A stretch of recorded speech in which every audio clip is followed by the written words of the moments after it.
Hello and welcome to Mtoto News Insights with me, Omar Hamed. Before we start, let's first of all have a look at the headlines. Competence, from the word competent, the learner is What do the grade 6 students think about the transition to lower secondary school? Shanah Manjeru wins a global prestigious award in Dubai. That any parent who feels that there are issues to be dealt with. The Ministry of Education launches an upgrade of the NEMIS number.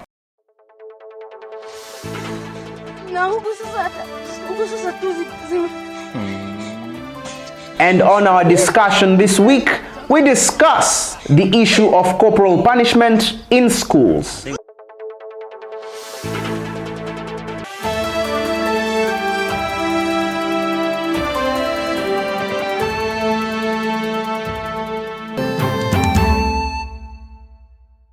Thank you so much and welcome. The competence-based curriculum has come a long way ever since its introduction in 2017, before it was thoroughly benchmarked in other countries and thoroughly researched by the Kenya Institute of Curriculum Development. This year, we witnessed the pioneers of the education system transitioning to lower secondary school, which is the grade 7. We got to interview some of the students and their teacher just to get their views about the current education system and the transition. Take a look. Competence, from the word competent, the learner is able, they are taught how to depend on themselves. They are learning skills. They are able to do practical work. They are able to interact with each other. So self-respect and even self-esteem in the learners is enhanced.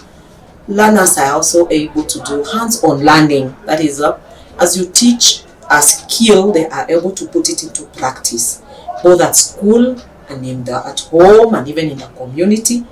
Learners also, they learn how to become self-reliant, because on so doing skills, they'll learn how to do their own things on their own with minimum supervision. So a lot of advantages to the learner, advantages to the parent, because the children now do not become very dependent on the parents like the latter system.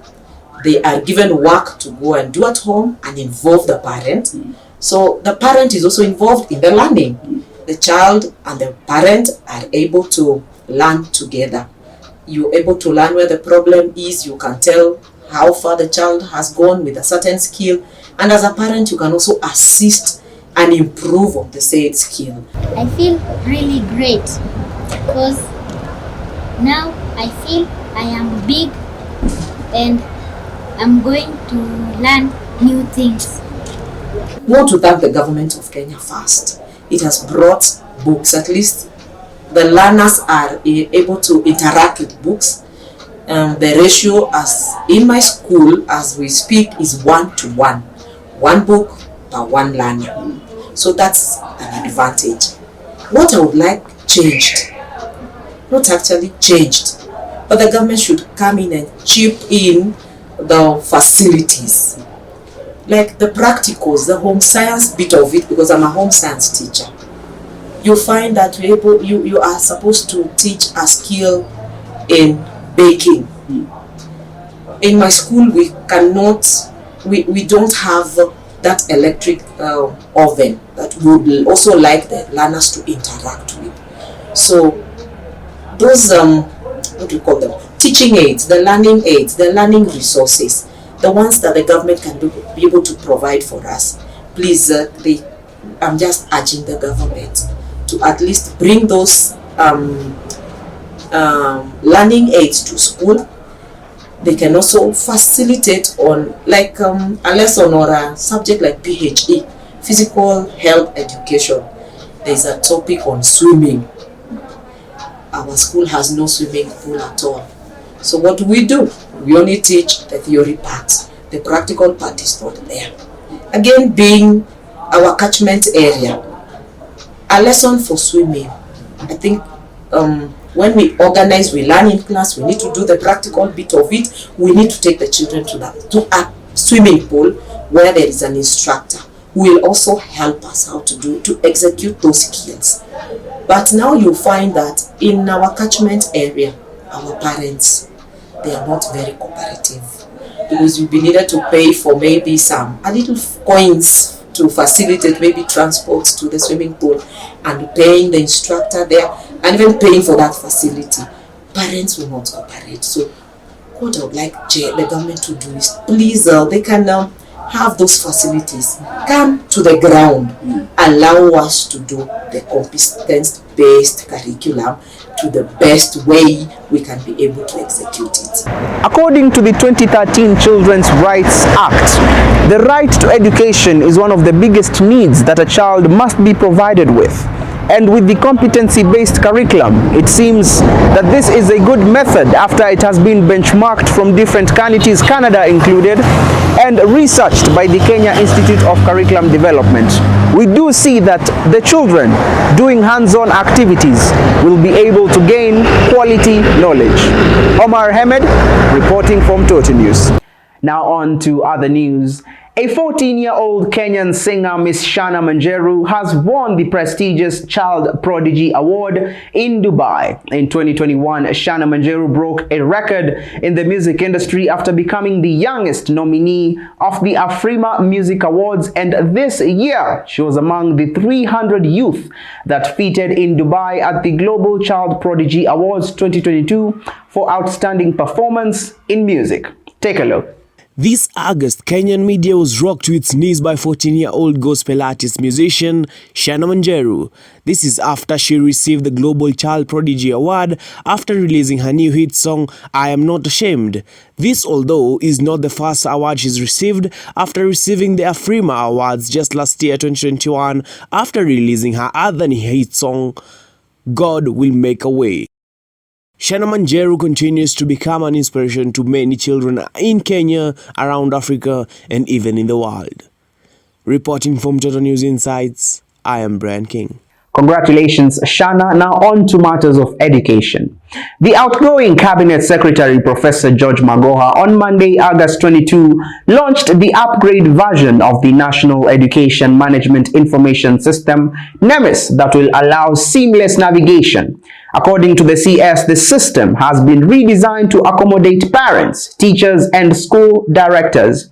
It now has different functions that will ensure efficiency of the learner transfer process by saving the parents, school heads, and principals, together with the directors of education. Override the traditional manual application of the transfer process, children's performance, and management of school infrastructure. The unveiling came against the backdrop of the ongoing rollout of the competence-based curriculum, CBC, that has taken the shape of the grade 6 pupils set for their final exams at the end of 2022. Take a look. According to the previous student transfer system, parents used to have a lot of challenges and encounter them while transferring their children from one school to the other. But with this new system of the NEMIS number, the parents, together with the teachers and the school directors, will be able to accommodate transfer of students effectively without a lot of labor. With a competency-based curriculum, it should find a robust NEMIS that has everything that is required. That any parent who feels that there are issues to be dealt with, there is no home where nobody has not gone to school. But if your child is an average child, it does not make sense for you to send that child to a high-flying school, because you are condemning the child. The child needs to learn a little bit slowly, but you want to take the child to a sprinting school, so the child will end up actually failing.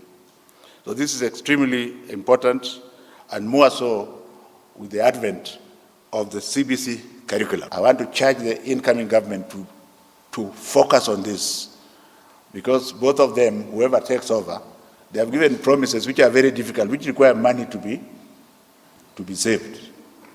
So if there is need for us to to pump a little bit more money to keep on upgrading this system, it should not go through the political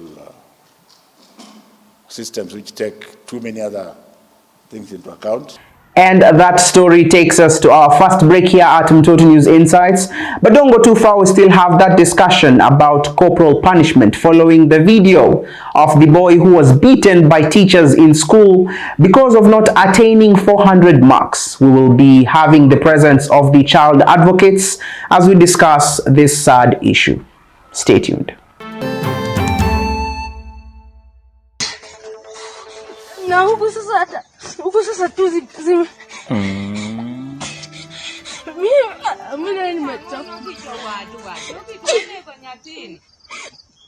I think this is bad.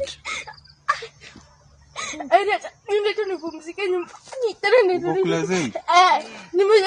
told you this boy is in boarding. 400 marks. I think I should be able to achieve what I have in that marks that I've already got. But now if they want to force 400 with me and I can't achieve it, what will I do? Welcome back to Mtoto News Insights. Before we took a break, I had highlighted on the topic about corporal punishment and about that class 8 boy who was beaten for not getting 400 marks. And today I have my panelists and I'm going to let them to introduce themselves before we start with the topic. Let me start with you. Hi, my name is Karen Mikoma and I'm a trained child journalist by Mtoto News. Asante sana Karen. Let's move on to Mwangi. Yes. Hi, my name is Mwangi. I'm a child rights activist and I'm very glad to be here today. Asante sana Mwangi, a child activist. Yes, Kakai.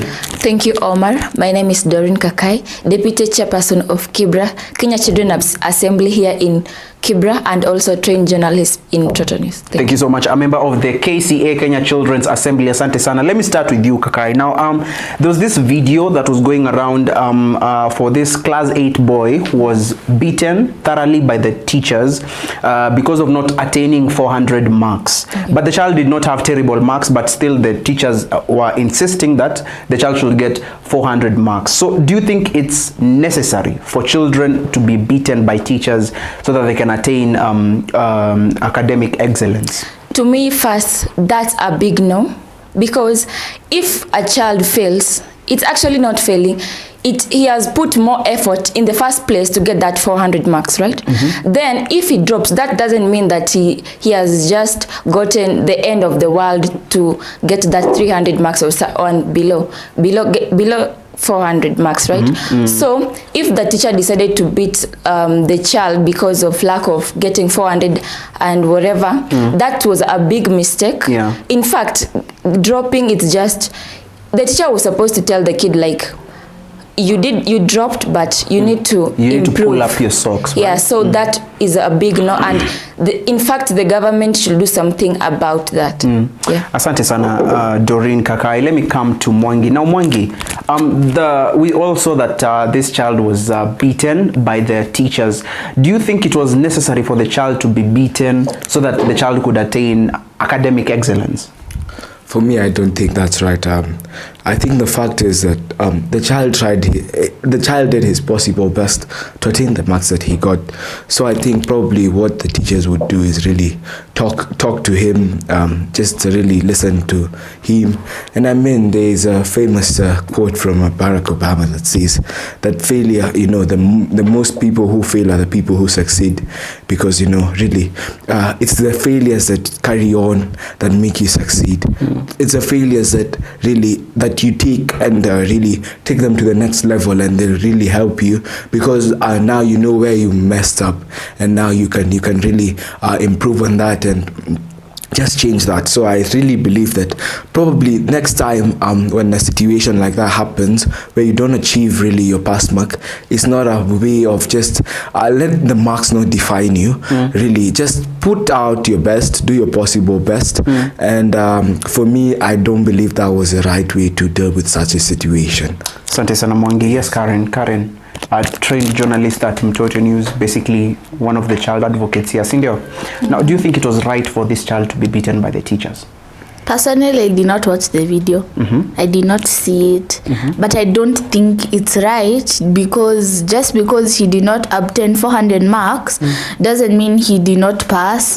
He actually got very good marks. So does that mean he did not get 400 marks? He's not good enough, because he got, like, he passed very well. So I don't see the use for him being beaten. Asante sana. Now we are moving on. Now, Karen, let me start with you. Now, when a child has been, beaten and all, what are some of the effects that can come from all this, from corporal punishment? The child can feel like they are not good enough. Like they feel like just because they were beaten, they feel like, no, I did something wrong. Yet it was just something very small. So they'll feel very bad about it, and they'll keep holding on to it, and they'll not know how to let go of that pain. Asante sana, Karen. Let me come to Mwangi. Mwangi, what are some of the effects of corporal punishment? I think the effects of corporal punishment, number one, one of the biggest effects is that really there is harm to the body, because you really get bruises on your body, and which leads to other reasons. For example, conditions that now like after the beatings, now you get bruises and things of the sort. So I believe it's harmful to your body, number one. And secondly, it also demoralizes a child in the fact that he is always really pushing himself to a place that really it's not him, because there's some people who probably just cram the book and really it does not help you. So really, I think the best thing is, let's just advocate for the child to do his possible best, and really, because it demoralizes him, and now after that he feels he's more or less of a person, and also that fear that you instill in him, I don't think that's right. I know there's a famous saying that spare the rod, spoil the child, but there are cuts on it. There are some things that we should not do. For example, really torture the child, because that same thing can probably lead to a child dying due to post trauma experiences, because you also get trauma.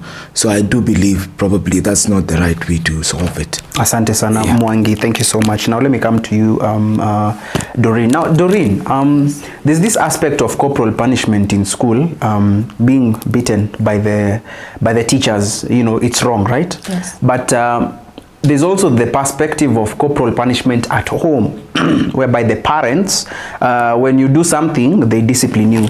How is this corporal punishment in school different from the one at home? First, I don't think there's a big difference, because the main reason for the punishment is for the child to understand the thing that he did, it was not correct. In school, the teacher will beat you using a cane in front of other kids, whereby you will feel ashamed, and you won't feel like it's you again. Maybe it will affect you mentally or something like that. And then at home, when your parent is beating you, when he's beating you, he will explain the reason why he's doing so. And in fact, you will be just alone in the house. So at home, I prefer it much better when a parent is doing it while he is explaining to the child of why he's doing so. But at school, you will just be beaten, like, go and do this, but you won't know the correct reasons, the main reasons why you are beaten. So, and also, you are also gonna feel ashamed. So that's, I think, the reasons for differences. Asante sana, Doreen. Let me come to Karen. Karen, so Doreen is saying that at home, the corporal punishment, as in being beaten maybe by your mom or your dad, is better because the parent is explaining why. Like, anakuchapa kwambia umeangusha sabuni, umeangusha something like that. Do you think the home one is better? if you're being beaten in school and it's wrong, and then at home you also get beaten when you do something wrong, is the home one better than the one in school maybe? It depends on how much they are beaten. Let's say they're beaten like just a few strokes. Then they're explained to why it was wrong. That's okay. But let's say they are beaten till the point they are crying and bleeding. That one, I think it's wrong. For school both now? In school and at home. Okay, let me come to you, Mwangi. Thank you so much, Karen. Now, Mwangi, Dorina said that maybe in school you are beaten in front of your friends and in front of people. But I understand some African parents, you know, they don't care. Whether in front of your friends, ulivunja dhamos, they just come there with a brush maybe, or with a kifagio, and then they beat you up there. So what's the difference between the corporal punishment we have in school and the one at home? I think probably children will prefer the one at home because you know, the parent has more say on your life and knows really what he wants you to be, because you can find in the different households and also the different roles. So probably for me, I do believe probably the probably not corporal punishment, because corporal in the fact that you use a cane to discipline him or her. And so I do believe probably the one at home probably is better, so that if you have a problem in school, probably the teacher can write probably diary entries or anything of the sort to communicate with the parents that the child is not doing well in school. For example, probably is misbehaving or is performing acts of misdemeanor in school. So I do believe probably the one at home is more preferable, because the parent knows what they're doing, and really this is their child, so they also have a lot of say on the child. Okay, thank you so much, Mwangi. Let's come to Kakai. Kakai, I know you guys are like, you know, supporting the one that happens at home, but we've had cases of parents beating their children to the point that the children die, to the point that the children end up in hospitals. Now, what is your say maybe on that?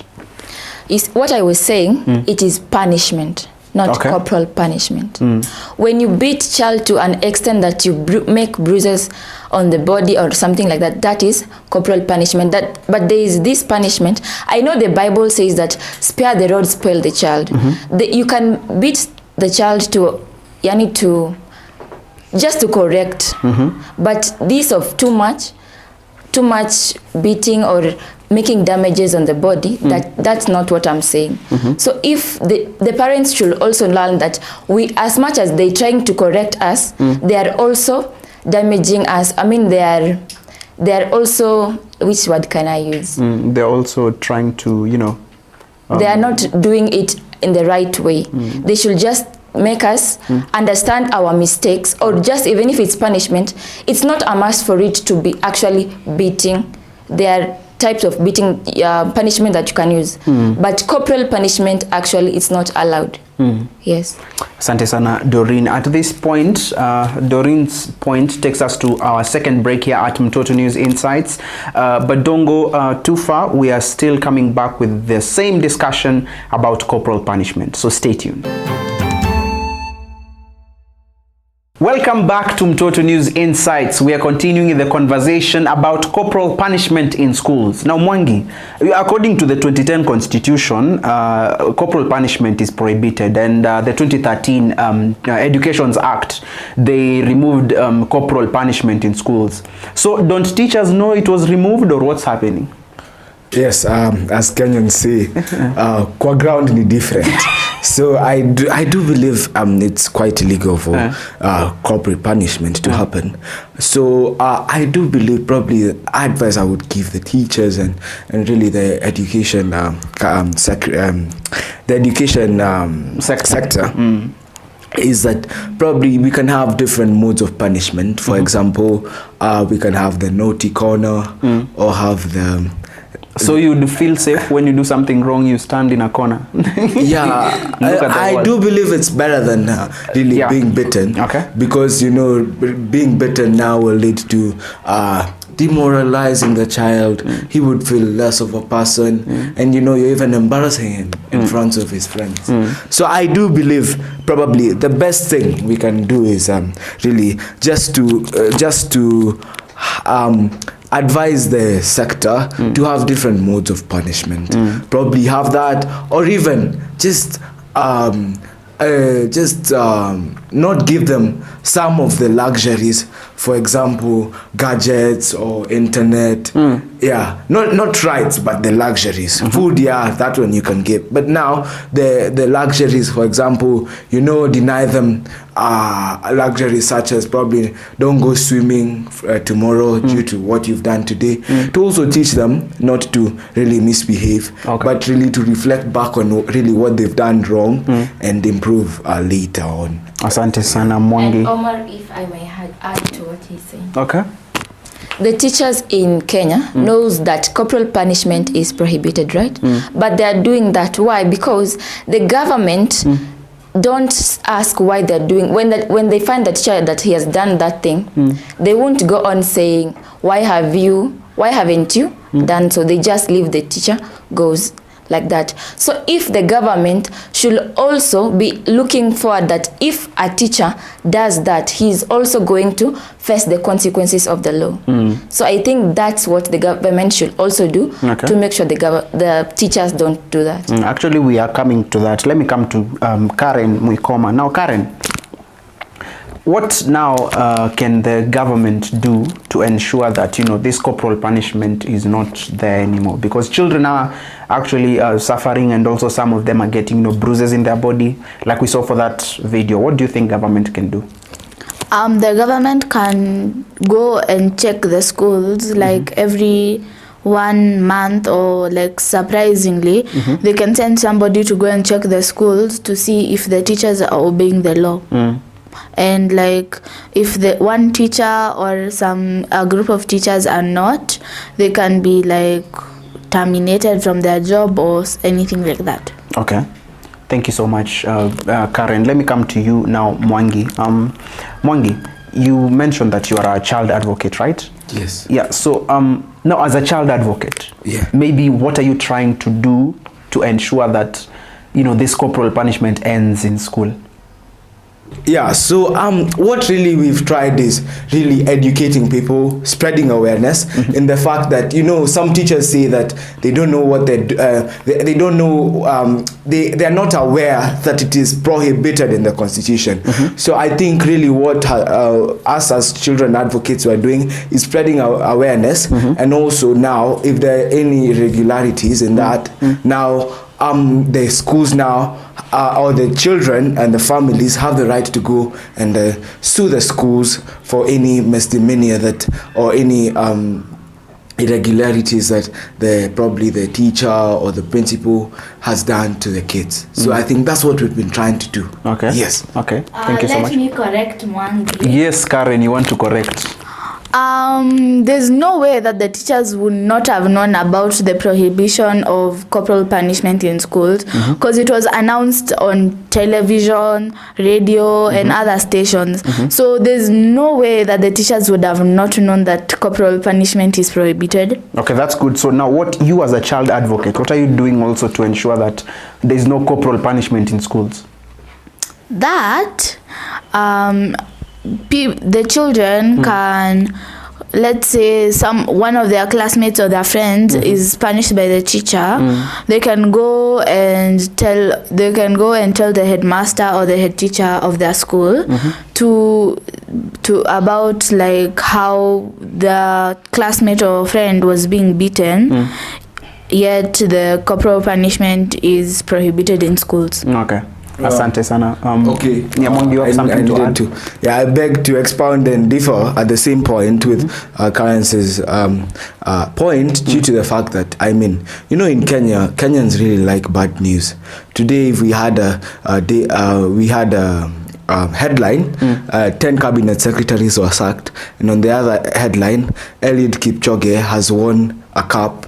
The Kenyans would buy the one that the cabinet secretary was sacked, due to the fact that really Kenyans really like listening to the bad news. And so I really want to now emphasize on the point that, yeah, there are some teachers really in areas that we don't have internet connectivity. You can imagine in Turkana where we don't have a radio, we don't have a television, but all they do is that they're given a textbook in January and they're expected to have finished the syllabus by December. So there are no communication that is really transmitted. So in terms of, yes, probably the closing date, but now if you come to the fact that now constitutionally and the rights given to the teachers now, really they might differ due to the fact that, news might not have gone to their place and not have gone to their area. So I believe probably we still need to spread awareness, because there are some people really, they do corporate punishment out of not just ignorance, but also out of not knowing, not knowing what they're doing. So I do believe, let's spread awareness. Yes. Asante sana Mwangi. Yes, Doreen. Let me just oppose one thing. You cannot tell me that the teachers don't know that corporal punishment is illegal. Why? Because when let me say, for example, the first year of academic year, teachers must have a meeting, right? And the teachers from board of management, the head teachers and the staff teachers will sit down and give out what the guidelines or what the cabinet secretary from the education says. You see, so the message will have reached from the to the head teacher until it goes to the other teachers. So there is no way that you can say the teachers didn't get any information that corporal punishment is banned in schools. Yeah. Okay, thank you so much. Let me come to Karen. Karen, you had something to add before? Yeah. Yes, it's basically Doreen's point, because most if not all schools, before they open, like my school, we have a week that the teachers open a week before the students. So all of the teachers have a meeting, and let's say a new teacher is hired. Of course, the teachers would be briefed on what you're supposed to do and what you're not supposed to do in schools. So it makes no sense that the teachers would not know that corporal punishment is illegal. Okay, so Basi, let's come out of that that hot debate there. Let's move on now. Mwangi, as you're coming to the end of the program now, what is your message now to teachers who apparently know about the 2013 Educations Act, where the corporal punishment was banned, and also your message to the government who banned the corporal punishment but are not, following up to schools to ensure that this thing is not practiced? Yeah, I think I will start with the fact that yes, it's not being practiced. My advice to the education sector is probably to ensure and enforce that these rules and the constitution is implemented in the various learning institutions. And so I do believe that the government has all resources to really implement, and also on the other side to spread awareness. And to the teachers, I believe that there are other various ways of punishment. For example, the grounding and also denying of luxuries. So I do believe there are other various ways. So for me, I do believe that we can have other ways of punishing the child. Yes. Asante sana Mwangi. Let me come to Doreen. Now Doreen, yes. Umeangusha thamos by any chance kwenu? Umeangusha thamos. How would you like to be punished as a child? I wouldn't say, because I don't want to be too... To give your mother any ideas? Yes, because what I just want my mom to do is let him give me a punishment that she knows it won't hurt me in any bad way. But not beat you.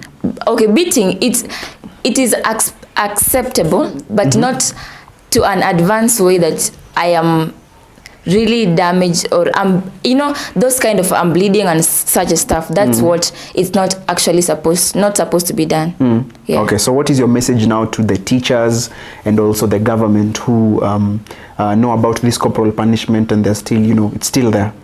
Let me start with the teachers. Our lovely teachers. You've been with us, not even the government. You know us better than the government know us. So let me say, for example, when we fail the exams, you are the ones who are going to take the faults of why we've not passed, why we've not passed. But when you are punishing us, I know you're punishing us out of love because you do care for us and our well-being, but let it not be wildly into an extent that a child is beaten excessive, is beaten too much. Let me say that. But I know as you do your duties, let it be out of love and let it not be out of anger.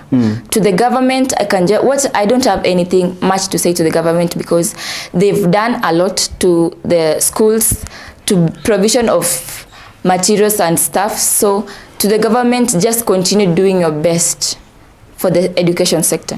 Asante sana, Doreen. Let me come to Karen. Yeah, Karen?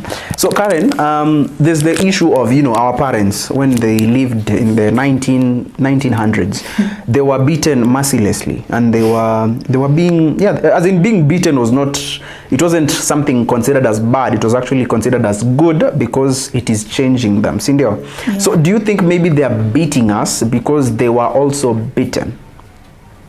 That's actually kind of true, because our parents were taught by their parents, our grandparents, that you punish a child because you've done something wrong, and the right way to do it is to beat them.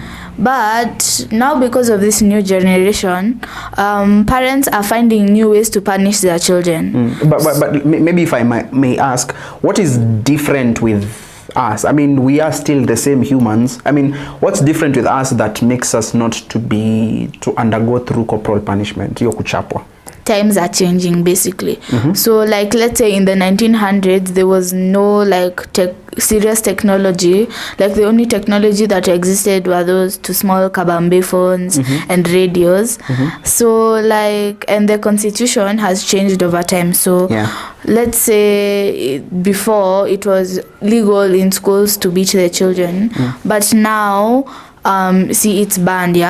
So now let's say that's the same deal with parents. So now in the, let's say, the 1900s, the parents, it was okay to beat the children mercilessly. So in this century or this generation, the parents are trying to find new ways instead of beating. Asante sana. Now, what is your message to the government and the teachers who are still beating children, and yet it was dropped, the corporal punishment? I think the government should check up on the schools more often, like especially the government schools, so they know what is happening around the school. Asante sana, Karen. And Karen's point brings us to the end of Mtoto News Insights. Let's talk about it. Keep the conversation flowing at our social media platforms at Mtoto News, Facebook, Instagram and Twitter. We're also on TikTok, by the way. We are on TikTok, so find us also there. You can also visit us at our beautiful website at www.mtotonews.com. You can also find me at all social media platforms at Omar Hamed 83. But for now, I say ciao.